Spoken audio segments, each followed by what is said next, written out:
வணக்கம். மற்றொரு அறிவியல் தொடரிலே உங்களை காண்பதில் மிகுந்த மகிழ்ச்சி. நாம் இதுவரையும் 10 தொடர்களை வெளியிட்டிருக்கின்றோம். இவற்றில் ஏறத்தாழ 20க்கு மேற்பட்ட காணொளிகள் அங்கே யூடியூப்பிலே இருக்கின்றன. அவற்றையெல்லாம் நீங்கள் பார்த்திருப்பீர்கள், கேட்டிருப்பீர்கள். இப்போது நாம் பார்ப்பது 10வது தொடர். இந்த 10வது தொடர் சைரஸ் அகதிகள் என்ற அம்சத்தை உள்ளடக்கியது. அதாவது சைரஸ் கிரக குழுமத்திலே இருந்து தமது உயிருக்கு அஞ்சி அங்கே இருந்து புறப்பட்டு பிரபஞ்சங்களின் பல பகுதிகளிலும் சென்று அங்கே எல்லாம் குடியேறிய மனிதர்களை பற்றிய ஒரு வரலாற்று ஆவணம்.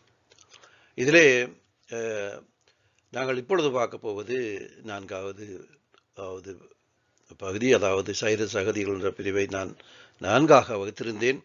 வசதிக்காக இன்றைக்கு நீங்கள் கேட்கப் போவது அந்த இறுதி பகுதி. அந்த இறுதி பகுதி 4வது ஓடு அது முடிவடைகின்றது. இதற்கு முன்னர் வழமை போல நாம் முதல் 10.3 பகுதிக்கு கருத்து கூறிய நண்பர்களையும் அறிஞர்களையும் பற்றி பார்த்துவிட்டு நாங்கள் அப்பால் செல்லலாம். முதலில் இங்கே கருத்தை கூறியிருப்பவர் நாகேஸ்வரி உருத்திரசிங்கம் அவர்கள். இவர் என்னுடைய வீடியோக்களை காணொளிகளை ஒழுங்குமுறையாக தொடர்ந்து பார்த்து கருத்து கூறி வந்தவர். இடையிலே சிறிது காலம் ஓய்வு பெற்று விட்டார். இப்பொழுது மீண்டும் வந்திருக்கிறார். அதற்காக சகோதரி நாகேஸ்வரி அவர்களுக்கு நான் நன்றி கூறுகின்றேன். அவருடைய கருத்து: வணக்கம் ஐயா, தங்களின் இந்த பதிவுகள் எனது யூடியூப் பகுதியில் வந்து கொண்டு இருக்கின்றன. மிகவும் அருமையான கருத்துக்களை மிகவும் தெளிவாக எல்லோரும் விளங்கிக் கொள்ளக்கூடியதாக கூறுவது பாராட்டுக்குரியது என்று பாராட்டி இருக்கின்றார் சகோதரி நாகேஸ்வரி அவர்கள். அவர்களுக்கு எனது நன்றியையும் அன்பையும் தெரிவித்துக் கொள்கின்றேன். அடுத்து பாலச்சந்திரன் அவருடைய குடும்பமும் எனக்கு இந்த காணொளிகளை மற்றொரு பரிமாணத்துக்கு எடுத்துச் செல்வதற்கு மிகுந்த உதவியாக இருக்கிறவர்கள். அவருடைய பெயரை சொல்லி இந்த பகுதியிலே 3 தம்மை அறிமுகப்படுத்தி இருக்கிறார்கள். அவருடைய பெயர்களை நான் இங்கே காண்கின்றேன். புட்கால் என்று அறியப்படுபவர் ஒருவர். அடுத்து கோகிலன் அருள்ராசா என்று அறியப்படுபவர். 3வது பிதினி என்று காணப்படுபவர். இந்த மூவருக்கும் எனது நன்றியையும் பாராட்டுகளை தெரிவித்துக் கொள்கின்றேன். மற்றும் பாலச்சந்திரன் சிறு கருத்தொன்றையும் தெரிவித்திருக்கின்றார். சைரஸ் அகதிகளில் பகுதி 3 நீங்கள் வெளியிட்டதில் எங்கள் அனைவருக்கும் மிக்க மகிழ்ச்சி என்று தனது மகிழ்ச்சியை எனக்கு கூறியிருக்கின்றார். அவருக்கு எனது பாராட்டுக்களையும் நன்றியையும் தெரிவித்துக் கொள்கின்றேன். அடுத்து நாம் காண்பது சகோதரி குளோரியா ரூபா ஆண்டனி என்று அறியப்படுபவர். இவர் ஒரு ஆசிரியையாக இருந்தவர். யாழ்ப்பாணத்திலே உள்ள வைத்தீஸ்வரா காலேஜிலே கடமை பார்த்தவர். தற்போது சுவிட்சர்லாந்தே வாழ்கின்றார் சகோதரி குளோரியா அவர்கள். அவருடைய கருத்து: very interesting information, thank you so much என்று நன்றி கூறியிருக்கின்றார் சகோதரி குளோரியா ரூபா அவர்கள். அவர்களுக்கு எனது நன்றியையும் பாராட்டுகளையும் தெரிவித்துக் கொள்கின்றேன். அடுத்து திபாகர் எஸ்டி என்று அறியப்படுபவர். அவர் சுபர்ப் சார் என்று சொல்லி கூறியிருக்கின்றார். அவருக்கும் எனது நன்றிகள். அடுத்து நாம் காண்பது ஜெனூகன் வினிதா கீர்த்தி என்று அறியப்படுபவர். இவரும் ஒரு ஆசிரியை. தற்போது அவர் யாழ்ப்பாணத்திலே உள்ள ஹிந்து காலேஜிலே கடமை பார்க்கின்றார். அவருடைய கருத்து: அறிய வேண்டிய அறிவியல் தொடர், அருமை ஐயா என்று பாராட்டியிருக்கின்றார் சகோதரி கீர்த்தி அவர்களுக்கு எனது நன்றியையும் பாராட்டுகளையும் தெரிவித்துக் கொள்கின்றேன். அடுத்து நாம் காண்பது சோலையூர் காண்டிபன். 2 வார்த்தைகள் கூறியிருக்கின்றார். அற்புதமான திறமை என்று திறமையை பாராட்டி இருக்கின்றார் காண்டிபன் அவர்கள். சோலையூர் காண்டிபன் என்று அறியப்படுவர். இங்கே சோலையூர் என்று அவர் குறிப்பிட்டிருப்பது மட்டக்களப்பு மாகாணத்திலே, மட்டக்களப்பு நகருக்கு அண்மையிலே அதை படுவாங்கரை என்று அழைப்பார்கள். எனது மொழியிலே விளை நில பிரதேசம் என்று நான் கூறுவது வழக்கம். அங்கே உள்ள கொக்கட்டிச்சோலை என்ற பிரதேசத்தைச் சேர்ந்தவர். கொக்கட்டிச்சோலையிலே மிக பழமை வாய்ந்த ஆலயமும் ஒன்று இருக்கின்றது. அந்த இடத்தைச் சேர்ந்தவர் சோலையூர் காண்டிபன் அவர்களுக்கு எனது நன்றியும் பாராட்டுகளையும் தெரிவித்துக் கொள்கின்றேன். அடுத்து காண்பவர் நேசன் புலேந்திரன் என்பவர். இவர் ஒரு வருகை தரு விதிமுறையாளராக பேராதானியாவிலே உள்ள சர்வகலாசாலையிலே கடமை பார்ப்பவர். 2 வார்த்தைகள் கூறியிருக்கின்றார். குட் எஃபர்ட் என்று தெரிவித்திருக்கின்றார் நேசன் அவர்களுக்கு எனது நன்றியும் பாராட்டுகளையும் இங்கே நான் தெரிவித்துக் கொள்கின்றேன். அடுத்து இங்கே கருத்து கூறியிருப்பவர் குகதேஸ்வரன் என்று அறியப்படுவர். மட்டக்களப்பைச் சேர்ந்தவர். 2 வார்த்தைகள் சொல்லி இருக்கின்றார். வெரி நைஸ் என்று கூறியிருக்கின்றார். அவருக்கும் எனது நன்றிகளையும் பாராட்டுகளையும் தெரிவித்துக் கொள்வதில் மகிழ்ச்சி அடைகின்றேன். இறுதியாக நாம் காண்பது ஜெனி மேத்யூ என்று அறியப்படுகின்ற சகோதரி. இவர் தமிழ்நாட்டைச் சேர்ந்தவர், சென்னை தமிழ்நாட்டைச் சேர்ந்தவர். இவர் சைனிங் ஸ்டார் இன்டர்நேஷனல் ஸ்கூலிலே ஆசிரியையாக கடமையாற்றுகின்றார். இவர் 2 வார்த்தைகள் கூறியிருக்கின்றார். மிகவும் அருமை ஐயா என்று அருமையாக கூறியிருக்கின்றார் ஜெனி மேத்யூ அவர்கள். சகோதரி ஜெனி மேத்யூ அவர்களுக்கு எனது நன்றியையும் பாராட்டுகளையும் நான் தெரிவித்துக் கொள்வதில் மிகுந்த மகிழ்ச்சி அடைகின்றேன். இப்பொழுது நாங்கள் விடயத்துக்கு வரலாம். நாங்கள் இப்போது பார்க்க போவது சைரஸ் அகதிகள் பகுதி 4 என்ற விடயம். 3 விடயத்தை நாங்கள் பார்த்து விட்டோம். அதில் நான் அந்த விடயங்களை உங்களுக்கு தெளிவாக கூறிவிட்டேன், என்ன விடயங்களை நாங்கள் பார்த்தோம் என்று. இப்பொழுது நாங்கள் பார்க்க போவது இறுதி பகுதி, 4வது பகுதி. ஒரு சுவாரஸ்யமான ஒரு பகுதி தான் அது. நீங்கள் அறிய போகிறீர்கள். நல்ல விடயங்களை நாங்கள் காணலாம். இப்பொழுது நாங்கள் பகுதி 4ஐ பார்ப்போம். நாம் முன்னர் கண்டபடி சைரஸ் பிரதேசத்திலே இருந்து வெளியேறிய அகதிகள் ஒரு பகுதியினர் நாம் வாழுகின்ற இந்த பால்வழியின் மத்திய சூரியனுக்கு அப்பால் உள்ள பகுதியிலே சென்று குடியேறியவர்கள் ஒரு பகுதியினர் கண்டோம். ஏனைய பகுதியினை நாங்கள் எங்களுடைய பிரதேசத்துக்கு, அதாவது சூரிய குடும்பத்துக்கு வந்து 3 கிரகங்களிலேயும் வாழ்ந்தவர்கள். இப்பொழுது ஒரு கிரகமில்லை. 2வது கிரகத்திலே மனிதர் இல்லை. செவ்வாயிலே மனிதர் இல்லை. அதற்கு காரணம் செவ்வாயினுடைய நில பிரதேசம், வழிப்பரப்பு அது உறிஞ்சி எடுக்கப்பட்டு விட்டது அந்த டிஸ்ட்ரோயராலே. அங்கே காற்று எங்களுக்கு போதுமான ஆக்சிஜன் அங்கே இல்லை. அதனாலே அங்கே மனிதர் வாழக்கூடிய நிலையிலே அந்த பிரதேசம் பொழுது இல்லை. மெலோனா இல்லை. உங்களுக்கு தெரியும் மெலோனாவை அவர்கள் அங்கே வாழ்ந்த மனிதர்கள். அந்த கதையை நான் உங்களுக்கு கூறினோம் தெரியாது, நான் இடையில் விட்டிருக்கக்கூடும். மெலோனாவுக்கு சென்றவர்கள் அங்கே வாழ்ந்து தமது இனத்தை 470 மில்லியன்ஸ்களாக உயர்த்தியிருந்தார்கள் அந்த காலத்திலே. அந்த சந்தர்ப்பத்திலேயே அங்கே வாழ்ந்தவர்கள் மிகுந்த கலாச்சாரம், ஒரு பெரிய கலாச்சாரத்தை அந்த நாட்டிலே அந்த கிரகத்திலே கட்டி எழுப்பியிருந்தார்கள். அப்பொழுது அங்கே வந்த அந்த டிஸ்ட்ரோயர் என்ற அந்த கிரகம், நான் அதை பற்றி சொல்லியிருக்கிறேன், அதை தூக்கி எறிந்து விட்டது. இந்த மெலோனாவை தூக்கி வீசிவிட்டது. அதிலே அங்கே இருந்தவர்கள் 11 மில்லியனை தவிர ஏனைய அனைவருமே 459 மில்லியன் மக்களும் அழிந்து போனார்கள். 11 மில்லியன் மட்டுமே மிகுந்திருந்தார்கள். இந்த 11 மில்லியன் மக்களும் மீண்டும் தங்களை கட்டியெழுப்பிக் கொண்டு 52 மில்லியனாக வளர்ந்திருந்த அந்த சந்தர்ப்பத்திலே அங்கே ஒரு விடயம் நடைபெற்றது. அதாவது இங்கே நான் கண்டோம் 2 பகுதியினர், செவ்வாயிலே இருந்து பிரிந்து சென்ற 2 பகுதியினர். ஒரு பகுதியினர் கடவுள் கொள்கை உள்ளவர்கள். இங்கே ஒரு சிறு குறிப்பை நான் கூற வேண்டும்.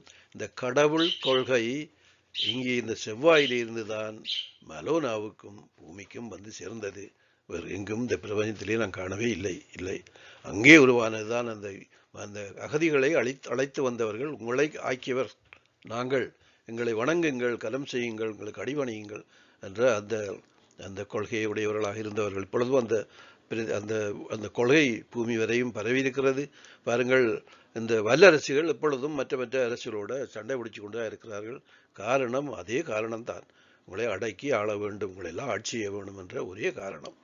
அது பரம்பரையான காரணம் நடந்து கொண்டே இருக்கின்றது. அதே மாதிரியான ஒரு விடயம்தான் அது.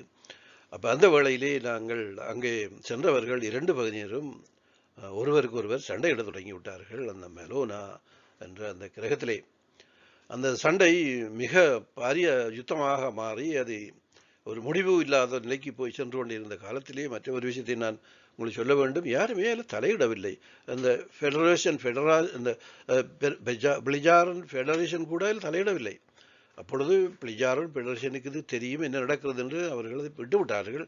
காரணம் இந்த கொள்கை பொய்யான இந்த கொள்கை உள்ளவர்கள் இந்த பிரபஞ்சத்துக்கு உதவார்கள் என்று அவர் கருதி இருக்கக்கூடும் என்று நான் நினைக்கிறேன். எனக்கு சரியா தெரியாது ஏன் அவர்கள் தலையிடவில்லை என்றதுக்கு விடை காண முடியவில்லை. இப்படியான சந்தர்ப்பத்திலே தலையிட்ட அதை அந்த சமரசம் செய்து வைத்திருக்கலாம். அவரை விட்டுட்டார்கள். காரணம் இது உதவாதது என்று அவர்கள் கருதியிருக்கிறார்கள் நினைக்கிறேன். சரி, அந்த சண்டையிலே தாங்கள் வெல்வது இனி முடியாது என்ற நிலைக்கு வந்த ஒரு பகுதியினர் அந்த மெலோனா கிரகத்திலே காணப்பட்ட ஒரு பெரிய எரிமலைக்குள்ளே கடல் நீரை புகுத்தி செலுத்தி அந்த கிரகத்தை அப்படியே துண்டு துண்டாக சிதறடித்து விட்டார்கள். இப்பொழுது அது குறும்பட்டைகளாக அங்கே காணப்படுகின்றது. மனித அக்கிரமத்தின் உடைய அது ஒரு எக்ஸாம்பிளாக அது தெரிகின்றது. உங்களோட கண்ணுக்கு முன்னாலே தெரிகின்றது மனித அக்கிரமம் எவ்வளவு தூரம் மோசமாக செல்லும் என்று பாருங்கள். இது எங்களோட பூமியை எடுத்துக்கொண்டால் இப்பொழுது 20,000 அணுக்குண்டுகள் இருக்கின்றன. இவை வெடிக்குமாயிருந்தால் பூமியும் அப்படிதான் உண்டா போயிடும். அவ்வாறான மனிதர்கள் தான் இங்கே இருக்கிறார்கள், வாழ்கிறார்கள், ஆளுகிறார்கள். வல்லரசு என்ற பெயரோடையும் இருக்கிறார்கள். ஏதாவது ஒன்றை கண்டார்கள் என்றால் அதை தங்களுடைய யுத்தத்துக்கு பாவித்து, உதாரணமாக நாங்கள் சொல்லலாம், இந்த அணுக்குண்டு, இந்த அணுவினுடைய சக்தியை கண்டவுடனே அதை கொண்டு அணுக்குண்டு தயாரித்து அங்கே ஜப்பானை கொண்டு போய் அங்கே உள்ள மக்களோட தலையில் போட்டு மில்லியன் கணக்கான ஆக்களை குலைத்து விட்டார்கள். இதே சக்தியை கொண்டு வெளி உலகத்தில் உள்ளவர்கள் தங்களுடைய கம்யூனிகேஷனுக்கு பாவிக்கிறார்கள். அது மக்களுடைய நன்மைக்காக பாவிக்கிறார்கள். இங்கே மக்களுடைய அழிவுக்காக பாய்ப்பார்கள். பூமியிலே இவர்கள் தான் யுத்த வீரர்கள். அவங்களுக்கு அழிய ஆக்களை கொல்லத்தான் தெரியும், ஆக்களை வழக்குகளுக்கு எல்லாம் அதெல்லாம் தெரியாது. அது எது நடந்து கொண்டே இருக்கிற பூமியில உங்களுக்கு புரியும். நீங்கள் சற்று சிந்திப்பீர்களானால், இந்த வரலாறுகளை அழைப்பீர்களானால் உங்களுக்கு நன்றாகவே தெரிய வரும். இவ்வாறான நிகழ்விலே அது துண்டு துண்டா போய் இப்பொழுது அது குறும்பட்டை என்ற பெயரிலே அங்கே இருக்கின்றது. சரி, அவர்கள் அது அப்படியே விட்டுவிடுவோம். அங்கே எங்களுடைய சூரியன், அந்த மத்திய சூரியனுக்கு மறுபகுதியிலே சென்று குடியேறியவர்கள் அந்த பகுதியிலே இருந்த நிசான் கிரக கூட்டத்திலே காணப்பட்ட குட்ரா என்ற கிரகத்திலே குடியேறி இருந்தார்கள் அந்த மனிதர்கள். அந்த காலத்திலே அந்த வேளையிலே அங்கே சென்ற லிரியன் வானோடிகள், இந்த வானோடிகள் லிரியன் தான் உலகம் முழுதும் பிரபஞ்சம் முழுதும் பறந்திருந்தவர்கள். அங்கே சும்மா உலாவ போயிருப்பார்கள். அங்கே போன்ற அந்த வானோடிகள் இவர்களை கண்டு, அந்த குட்ரா என்ற அந்த கிரகத்திலே வாழ்ந்த இந்த மனிதர்களை கண்டு அவர்களை தம்மோடு அழைத்து வந்து தாம் வாழ்ந்த பிரதேசத்திலே, அதாவது லைரா வேகா பிரதேசத்திலே ஒரு கிரகத்திலே இவர்களை குடியமர்த்தினார்கள். அந்த கிரகம் இந்த லாசா நெய்பர்ஹுட்டிலே காணப்பட்ட நிசான் என்று அறியப்படுகின்ற கிரகம். அந்த கிரகத்திலே இவர்களை அங்கே குடியேற்றி இருந்தார்கள். இவர்கள், அந்த மனிதர்கள், அந்த கிரகத்திலே இருந்து கண்டபடி தங்களுடைய இனத்தை பெருக்கி விட்டார்கள். வழக்கமாக நடைபெறுகிற விடயம்தான். ஒரு கட்டுப்பாடும் இந்த வீரர்களுக்கு, யுத்த வீரர்களுக்கு சொல்ல முடியாது. அந்த பிரதேசங்களிலே வெளி உலகத்திலே ஒரு கட்டுப்பாடு இருக்கின்றது, ஒரு கட்டளை இருக்கின்றது. அது பிளிஜாரன் ஃபெடரேஷன் வெளியிட்ட ஒரு கட்டளை. அது கட்டாயமாக எல்லோரும் பின்பற்ற வேண்டும் என்றல்ல, அது அறிஞர்கள் பின்பற்றுகிறார்கள். அதாவது ஒரு குடும்பத்துக்கு 3 குழந்தைகள் மட்டுமே என்ற ஒரு அறிவுறுத்தல் இருக்கின்றது.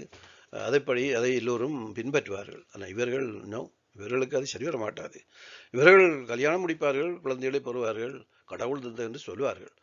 இவர்கள் தங்களை என்ன பண்றது, இவர்கள் தங்களை தாங்களே மாற்றிக்கொண்டு இருக்கிற மனிதர்கள் தான் இந்த பூமியிலே வாழ்கின்ற மனிதர்கள் என்று நீங்கள் அறிவீர்கள்.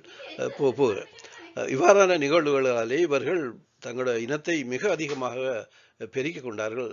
அதன் காரணமாக அங்கு அவர்களாலே தொடர்ந்தும் வாழ முடியவில்லை. அதனைத் தொடர்ந்து அவர்கள் அங்கே இருந்து வெளியிட்டார்கள். அந்த நிசான் கிரகத்திலிருந்து அங்கிருந்து வெளியேறி நேரே பூமிக்கு வந்து சேர்ந்தார்கள். அப்போது அவர்களுக்கு தெரியும் இங்கே பூமியிலே மனிதர்கள் வாழ்கிறார்கள் என்று, செவ்வாய் கிரகத்திலே வாழ முடியாது என்றும் தெரியும். இங்கே வந்து பூமியிலே அவர்கள் சேர்ந்தார்கள். இவர்கள்தான் நாம் என்று அறிகின்ற மஞ்சள் நிற மனிதர்கள், ஜப்பானியஸ் அல்லது சைனீஸ் என்று நாங்கள் அவர்கள் அழைக்கின்றோம். இவர்கள் ஒரே இனம்தான், மஞ்சள் இன மனிதர்கள். இப்பொழுது இங்கே எம்மோடு வாழ்கின்ற மனிதர்கள். இந்த மனிதர்கள் நாம் முதல் கண்டபடி எமது அதாவது எமது பால்வழியினுடைய மறுகரைக்கு, அதாவது சூரியனுக்கு மறுகரைக்கு இதிலே குடியேறியிருந்த அந்த இடத்தினுடைய தூரத்தை நாங்கள் காண்போமானால் எமது சூரிய குடும்பத்திலே இருந்து 79,471 ஒளி வருடங்களுக்கு அப்பாலே இருக்கின்றது அந்த அந்த பிரதேசம். அதை நாங்கள் கண்டோம். நீசான் கிரக குழுமங்கள் என்று காணப்படுகின்ற குட்ரா என்ற அந்த கிரகம் மிக தூரமான ஒரு பிரதேசத்தில் தான் அவங்க வசித்தார்கள். இந்த பூமிக்கு இறுதியாக வந்து குடியேறிய மனிதர்கள் இவர்கள் தான். இவர்களுக்கு முதல் எத்தனையோ மனிதர்கள், எத்தனையோ குடியேற்ற திட்டங்கள் எல்லாம் இங்கே ஆரம்பிக்கப்பட்டன. அந்த வரலாற்றை நான் உங்களுக்கு படிப்படியாக கூற முயல்வேன். என்னென்ன எப்போது அந்த குடியேற்ற திட்டங்கள் நடைபெற்றன, எங்கேருந்து நடைபெற்றன, எவ்வாறு நடைபெற்றன, என்னென்ன செய்தார்கள் என்ற விடயங்கள், அந்த விடயங்கள் எல்லாம் நாங்கள் எங்களுடைய சரித்திரத்திலே விடை காண முடியாத பல்வேறு கேள்விகளுக்கு அங்கே விடை காணலாம். இந்த விடயங்களை நாங்கள் காணுகின்ற பொழுது உங்களுக்கு அதிசயமாக இருக்கும். கேட்டு பாருங்கள். மற்ற ஒன்றை நான் உங்களுக்கு இங்கே சொல்ல வேண்டும். நான் கேட்குறதை மட்டும் நீங்கள் நம்பிவிடக்கூடாது. நீங்கள் நம்பிக்கொண்டீங்கன்னா அது உங்களுக்கு அறிவாகவே மாட்டாது. அது வெறும் கேள்வி, நம்பிக்கை தான். நம்பிக்கை அறிவு அல்ல என்றதை பல இடங்களில் நான் உங்களுக்கு கூறியிருக்கின்றேன். எனக்கும் ஒரு நம்பிக்கை தான் இது. கூறியவர்கள், இந்த கதைகளை கூறியவர்கள் சாதாரண மனிதர்கள் அல்ல. இவர்கள் அறிவிலே மிக மிக உயர்ந்த மனிதர்கள். அது மாத்திரமல்ல, இவர்கள் இந்த தொழிலிடு நான் சொல்லவில்லை, அவர்கள் தொழிலிடும் சொல்லவில்லை. அவர்கள் என்ன சொல்கிறார்கள்? சேவை என்று சொல்கிறார்கள். காரணம், அவர்கள் இதுக்கு சம்பளம் பெற்றுக்கொள்வது இல்லை. அது மாத்திரமல்ல, அந்த சேவையை செய்கின்ற, கற்றுக் கொடுக்கின்ற, பிரபஞ்சம் முழுவதும் இருக்கின்ற அறிவிலே குறைந்த மனிதர்களுக்கு கற்றுக் கொடுக்கின்ற உரிமை எமக்குத்தான் உண்டு என்று ஈராக் கிரகத்திலே வாழ்கின்ற ஒரு ஃபேமிலி, ஒரு குடும்பம் அதை பிளிஜாரன் ஃபெடரேஷனுக்கு நிரூபித்து அவங்களதை அத்தாட்சிப்படுத்தி தான் இதை செய்கிறார்கள்.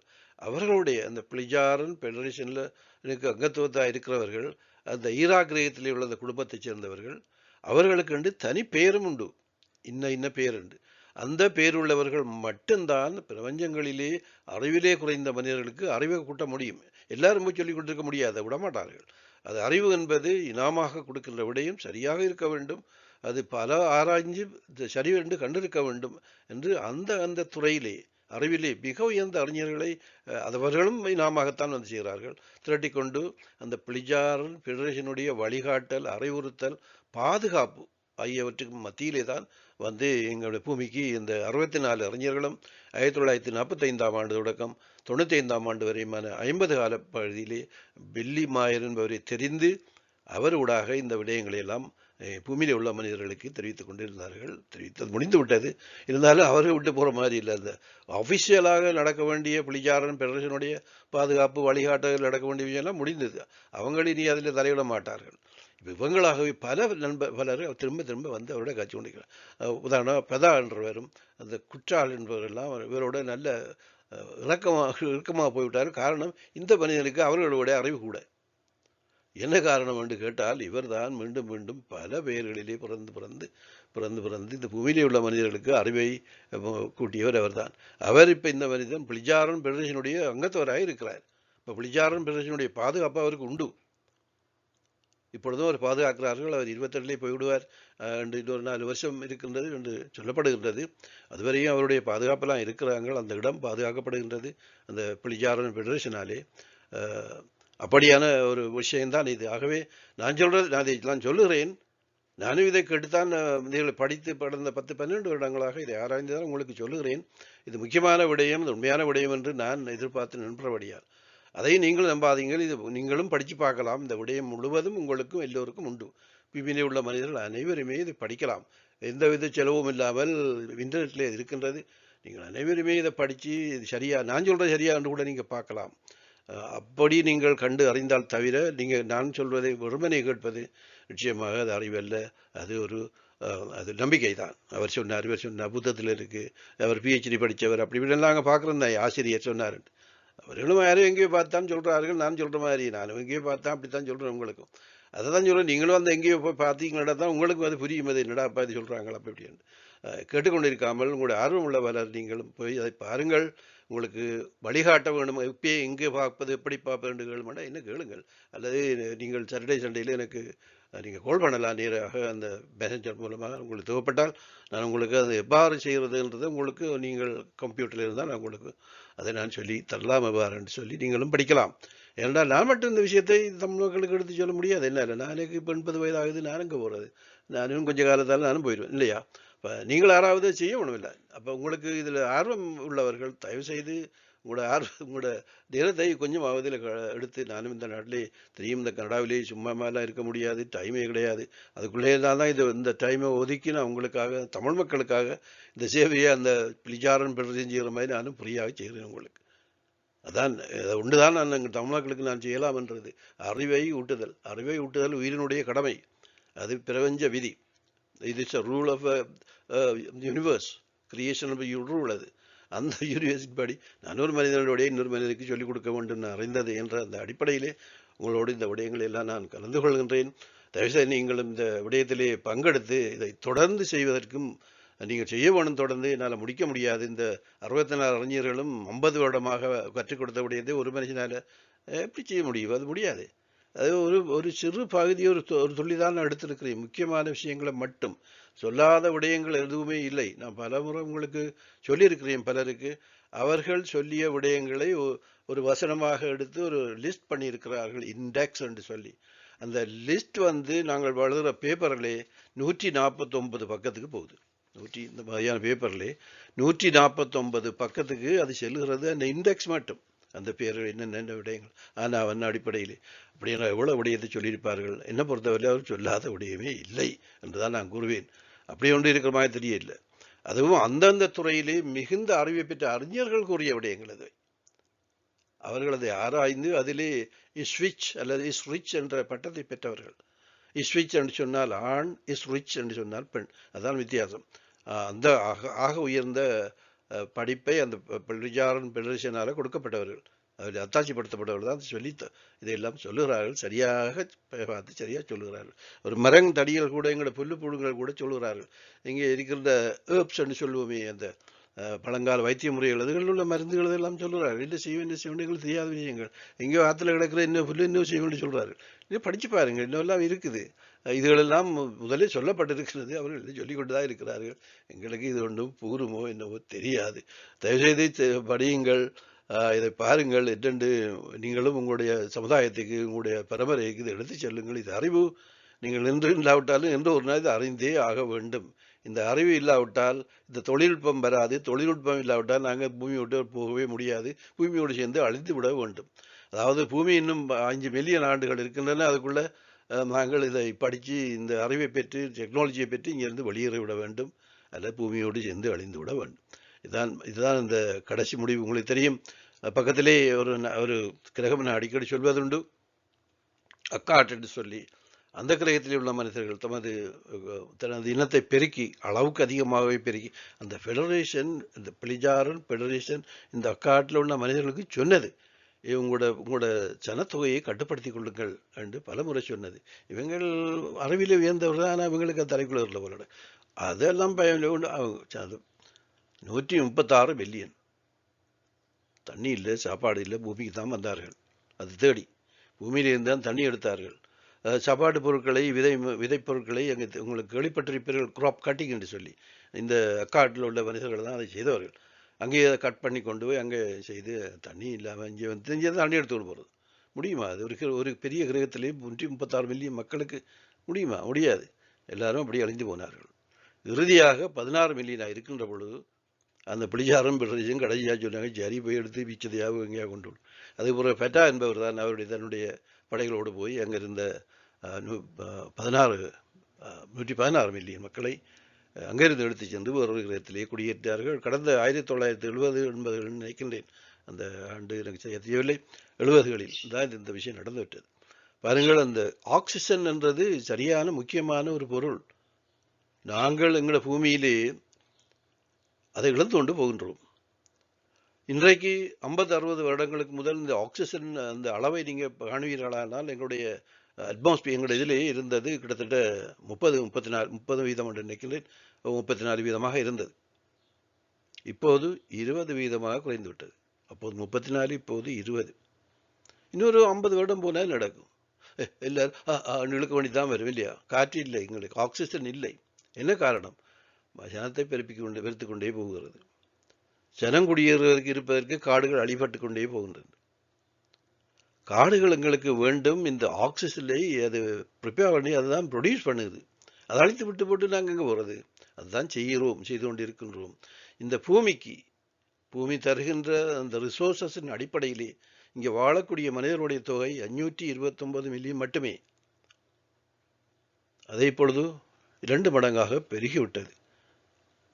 எங்கே போய் முடியும்? நம்ம சொன்ன மாதிரி கல்யாணம் கட்டுறார்கள், குழந்தைகளை பெறுகிறார்கள், கடவுள் தந்த என்று சொல்லுகிறார்கள். இன்னொரு முட்டாள்தனமான விஷயம், நாங்கள் என்ன செய்கிறோம் என்றையாவது புரிஞ்சு கொள்ள முடியாதா? அது கூட தெரியாது, முடியாது. எங்கே முடியும்? அதுக்கு ஏற மாட்டாது, ஒன்றுமில்லை. எங்களுடைய மொலக்யூலர் ஸ்ட்ரக்சர் அப்படித்தான் இருக்கிறது. அது பிரிவை பண்ணப்பட்டால் தவிர நாங்கள் நுணுக்கமான விஷயங்களை எங்களால் புரிந்து கொள்ள முடியாமல் தான் போகும். அதுக்கு பல மில்லியன் ஆண்டுகள் ஆகும். பெண்ணா வளர்ச்சி மேலே கொஞ்சம் கொஞ்சமாக தீர்ந்து கொண்டு போன தவிர அது எவ்வளோ காலம் செல்லும்? எல்லோரும் சிந்தியுங்கள், நடக்கின்ற விஷயத்தை மற்றவர்களுக்கும் எடுத்துச் சொல்லுங்கள். என்ன கஷ்டங்கள் நஷ்டங்கள் இருக்கின்றன, இதை நாங்கள் எவ்வாறு வாழ வேண்டும் என்ற விடயங்களை மற்றவருக்கும் எடுத்துச் சொல்லி இந்த நாங்கள் எல்லோரும் ஒற்றுமையாக வாழ்வதற்கு வழி செய்யுங்கள். அனைவரும் அன்போடு வாழ்வோமானால் இந்த சண்டை சச்சரவுகளுக்கு அவசியமே இல்லை. அது மட்டுமில்லை, இந்த டெக்னாலஜி நாங்கள் வளர்த்து கொள்வோமானால், நாங்களுடைய வீட்டை நாங்களே அமைச்சுக் கொள்வோம், கட்டிக்கொள்வோமானால், பக்கத்து வீட்டுக்காரனை கேட்க தேவையில்லை. எங்களுக்கு தேவையான தண்ணியை நாங்களே பெற்றுக்கொள்வோமானால், எங்களுக்கு தேவையான லைட் நாங்களே செய்து கொள்ள முடியுமானால், எங்களுக்கு தேவையான சாப்பாடு உடுப்புலை முழுவதையும் நாங்களே செய்து கொள்வோமானால், எங்களுக்கு இந்த அரசியோ வேறு ஸ்தாபனங்களோ அவசியம் இல்லை. ஒன்றும் அவசியம் இல்லை. இவங்க என்னது எங்களுக்கு தேவை? இதெல்லாம் நாங்களே செய்து கொள்கிறோம். நாங்கள் வில் கட்டுறதுக்கு எல்லாம் 2 வேலை செய்ய 3 வேலை செய்ய வேண்டிய அவசியம் ஒன்றும் இல்லை. இங்கே கனடாவிலையும் மற்ற நாட்டிலையும் இல்லையா? என்ன காரணம்? இதெல்லாம் உங்களுக்கு தரமாட்டாங்க. இந்த 1965களிலே இந்த அந்த எலக்ட்ரானிக், அதாவது இந்த நாங்கள் சொல்லுவோமே இந்த சூரிய ஒளியிலே இருந்து எடுக்கின்ற அந்த சக்தி, சூரிய சக்தி, சோலார் எனர்ஜி என்று சொல்வோம். அந்த எனர்ஜி அறியப்பட்ட பிறகு அப்போது இருந்த ஜனாதிபதி சொன்னார், இதை பொதுமக்களுக்காக கொடுத்து விடுவோம், அப்போது அந்த பிரச்சனை இல்லாமலே போயிடும், எல்லாரும் அனுபவிப்பாங்க. அங்கேயே ஒருத்தன் குந்திட்டு கொண்டிருந்தான், CIA டேவிட் ட்ரம்ப் கண்பவன். அவன் பார்த்தான், இந்த எனர்ஜியை பொதுவாக மக்களுக்கு ஃப்ரீயாக கொடுத்தால் இந்த எண்ணெய் கிணறுகளுக்கு என்ன ஆக வேண்டும்? உடனே அந்த பிரசிடென்ட் கொண்டு போட்டாங்க. அதுக்கு பெரிய நாடகமெல்லாம் ஆடினார்கள், ஆரையெல்லாம் கொண்டு வராங்க. கடைசியாக அந்த மன்றன்ற அந்த பெண்ணையும் கொண்டு விட்டார்கள். அவளுக்கும் அந்த பிரசிடென்ட் கடையில் உள்ளதோட அந்த சில நோட்டுகளை அந்த பிள்ளைகிட்ட கொடுத்துருங்க, அதை எடுக்கிறதுக்காக அந்த பிள்ளை அது ஓவர் டோஸ். இவ்வளவு நாடகங்களை ஆடுறாங்க, பொய்களை சொல்கிறார்கள், மனிதரை ஏமாற்றுகிறார்கள். தரிசிகள் சிந்தித்து பாருங்கள், ஆராய்ந்து பாருங்கள். சும்மா எல்லாம் கேட்டுக்கொண்டிருக்காது, எல்லாம் நடக்கிறது, உங்களோட பக்கத்து உள்ளே நடக்கிறது, உங்களுக்கு தெரியாது, எனக்கும் தெரியாது. இதுதான் பூமியிலே நடந்து கொண்டிருக்கிற பித்தலாட்டம். இது யுத்தத்திற்குரிய பித்தலாட்டம். எல்லாரும் பொய் தான் சொல்கிறார்கள். அது தவிர ஒரு ஒன்றும் கதைக்கிற மாதிரி எனக்கு நான் முடிந்தவரை ஆய்வுகளை தான் செய்து பார்த்தேன். இந்த வானொலிகளை கேட்டு பாருங்கள், அதில் பல விடயங்களை நான் வெளியிட்டும் இருக்கின்றேன். முடிந்தால் கேளுங்கள், அதை என்னுடைய ஃபேஸ்புக்கிலே எல்லாத்தையும் போட்டிருக்கிறேன். முடிந்தவரை எல்லாத்தையும் நீங்கள் பார்க்கலாம். நான் முன்னர் கண்டபடி இறுதியாக இங்கே குடியேறியவர்கள் இந்த ஜப்பானியஸும் அந்த சைனான்னு சொல்லுகின்ற மக்களும் மஞ்சள் நிற மனிதர்கள், இவர்கள் இங்கே பூமிக்கு வந்த ஆண்டை நாங்கள் கணக்கிடுவோமானால் இன்றைய ஆண்டின் அடிப்படையிலே, அதாவது 2024 அடிப்படையிலே கண்டால் 25,975 ஆண்டுகள் என்று ஆகும் இவர்கள் வந்த காலம். இறுதியாக பூமிக்கு குடியேறியவர்கள் இந்த மனிதர்களே மட்டும். எனவே இதுக்கு பிறகு யாருமே அங்கே இருந்து வரவில்லை, குடியேறவும் இல்லை. நான் இவர்கள் அகதிகளாக இருந்த ஒரு கேள்வி வருகின்றது. இவர்கள் அகதிகள் உயிருக்கு பயந்து போய் எங்களுடைய சூரிய குடும்பத்துக்கு அங்காலே இருந்த நேரத்திலே அவர்கள் அகதிகள் தான். அதற்கு பின்னர் அவர்கள் லைரா வைகா பேரத்தில் நீஜான் குடும்பத்தில் வாழ்ந்தவர்கள் அப்போது அகதிகளாக இல்லை. அகதிகள் அங்கேருந்து வெளிக்கிட்டு வந்தது அகதி காரணமும் அல்ல, அங்கேருந்து வெளிக்கிட்டு வந்தது சனப்பெருக்கம் காரணமாக என்ற காரணத்தினாலே இவர்களை நாங்கள் அகதிகள் என்று சொல்ல முடியாது. இவர்கள் இடம் தேடி இடம் இருக்க முடியாமல் குடியேற குடியேற்ற வாசிகள் என்று கூறலாம். இவர்கள் இறுதியாக வந்தவர்கள் என்றால் கிட்டத்தட்ட நாங்கள் மற்ற மனிதர்கள் வந்ததை விட 50 ஆண்டுகளுக்கு பிந்திதான் வந்திருக்கிறார்கள். நாங்கள் எல்லாம் இருக்கிற 75,000 ஆண்டுகளுக்கு முதல் வந்தவர்கள் சொல்லலாம். இவர்கள் 25-50 ஆண்டுகள் அந்த பிரதேசத்திலே வாழ்ந்தவர்கள், லைரா வேகா பிரதேசத்திலே வாழ்ந்தவர்கள். இதனாலே பூமியிலே வாழ்கின்ற ஏனைய இனங்களை விட இவர்களுடைய அறிவு மிக உயர்ந்தது. இந்த சைனீஸ் ஜப்பானீஸ் அறிவு மற்ற இனத்தை விட மிக உயர்ந்தது. காரணம் அங்கே வாழ்ந்தது காலத்திலே அவர்கள் பெற்றுக்கொண்ட அந்த அறிவு. அவர்கள் தான் பாருங்கள், முக்கியமான சாதனைகளை அவர்கள் தான் செய்கிறார்கள். கார்களை செய்கிறார்கள், கம்ப்யூட்டர் செய்தவர்கள். இப்போ இந்த சீனாக்காரர்கள் சந்திரனை சூரியனை ஒன்றையும் சரி கட்டி மேலே அனுப்பியிருக்கிறார்கள். அவங்க நாட்டிலே இப்போ அந்த ரோபாட் என்றதை செய்து வச்சிருக்க நிறையவே செய்கிற எல்லா காரியத்துக்கும் அந்த ரோபாட் வந்து வயலில் வேலை செய்கிறது, வயல் வெட்டுகிறது, ஆஹ் சாப்பாடு கிருஷ்ணியில் சாப்பாடு சமைக்கிறது, விளையாடுது, மல்யுத்தம் செய்யுது, பிள்ளைகளை பார்க்குது, எல்லாமே செய்து அந்த அந்த ரோபாட் என்று சொல்கின்ற அந்த இயந்திர மனிதன். அதில் இன்னொன்று இருக்குது, இந்த அண்ட்ராய்டு என்று சொல்வார்கள், அதை நான் இங்கே காணவில்லை. இந்த ரோபாட்டை தான் செய்திருக்கிறார்கள். அப்படியே அவர்களுடைய அறிவு மிக மிக உயர்ந்தது. இந்த மனிதர்களுடைய அறிவு இவர்கள் இல்லாமல் பூமியிலே ஒரு தரம் வாழ முடியாது. எல்லா சாமான்களும் சீனாவெல்லாம் செய்கிறார்கள். அவர்கள்ட்ட அந்த வசதியும் மக்களும் அந்த அறிவும் இருக்கிற மாதிரி எனக்கு தெரியுது. அவர்கள் அப்படி இருக்க வேண்டிய கட்டாயம் இருக்கத்தான் வேணும். காரணம் இதுதான். ஆக இறுதியாக வந்தவர்கள் அங்கே வரும் பொழுது எங்களை விட, பூமியில் உள்ள மனிதர்களை விட கூடிய அறிவை அவர் பெற்றிருந்தார்கள் என்ற காரணத்தினாலே. இத்துடன் நான் இந்த அகதிகள், சைரஸ் அகதிகள் என்ற 4வது இறுதி பாகத்தை முடித்து வைக்கின்றேன். இதுவரை பொறுமையோடு கேட்டுக்கொண்டிருந்த உங்கள் அனைவருக்கும் நான் அன்பு வணக்கம் கூறுகின்றேன். இதை வழக்கம் போல நான் உங்கள்கிட்ட கேட்டுக்கொள்வதுதான், நீங்கள் மட்டும் கேட்டு போட்டு போகாமல் உங்களுடைய அன்பர்களுக்கும் சொல்லுங்கள். இப்போ அநேகம் பேர் செய்கிறமா எனக்கு தெரிகிறது. என்றால் நீங்கள் பார்க்கின்றவர்களுடைய தொகை கூடிக்கொண்டே வருகிறது ஒவ்வொரு முறையும். இதுவரை என்னுடைய இப்போ 3 வாரங்களுக்கு முதல் வெளியிட்ட வீடியோவை நான் 310 பேர் வரையில் பார்த்துருக்கிறீர்கள், கருத்து கூறியிருக்கிறீர்கள். மிகுந்த மகிழ்ச்சி எனக்கு. நீங்கள் எல்லாம் இதில் அறிந்து இந்த விஷயத்தில் நீங்களாகவே தலையிட்டு நீங்களும் இது போன்ற விடயங்களை செய்வீர்களானால் நான் மிகுந்த மகிழ்ச்சி அடைவேன். நான் மிகவும் களைச்சி போய்விட்டேன். படிப்பிலேயும் நீண்ட காலமாகவும் அது இதெல்லாம் செய்து இதையும் எங்களுடைய தமிழ் மக்களுக்காக செய்கின்ற ஒரு கடமையாக நான் செய்கின்றேன். புரியாகத்தான் நானும் செய்கின்றேன். இதுக்கு செலவழிக்கின்ற காலம் நேரம் எல்லாம் மிக மிக அதிகம். இந்த கலாச்சாரத்தில் உயர்ந்த நாடுகளில் எல்லாம் சும்மா இருந்து கொண்டு நாங்கள் ஜீவிக்க முடியாது. நிறைய வேலை செய்ய வேணும், பலமாக இருக்கணும், பில் கட்டுறதுக்கு எல்லாம் செய்து கொண்டு இதையும் செய்து கொண்டு வருகிறேன். உங்களுடைய அன்பும் ஆதரவும் எனக்கு இருப்பது மிகுந்த மகிழ்ச்சி. தொடர்ந்தும் அந்த அன்பையும் ஆதரவை நீங்கள் தருவீங்கள் என்ற எதிர்பார்ப்பு என்னிடம் நிச்சயமாக உண்டு. நீங்கள் அனைவரும் இதை கேட்கறது மட்டுமில்லை, நீங்களும் உள்ளிட்டு நீங்களும் பங்கு பெற்றி நீங்களும் ஆராய்ந்து நீங்களும் ஒரு சிறு சிறு பகுதியாவது மக்களுக்கு வெளியிடுறதுக்கு முயல வேண்டும் என்று உங்களை அன்போடு கேட்டுக்கொண்டு இந்த பகுதியை நான் முடிவுக்கு கொண்டு வருகின்றேன். பொறுமையோடு கேட்டுக்கொண்டிருந்த உங்கள் அனைவருக்கும் நான் அன்பு வணக்கம் கூறி விடைபெறுகின்றேன். நன்றி, வணக்கம்.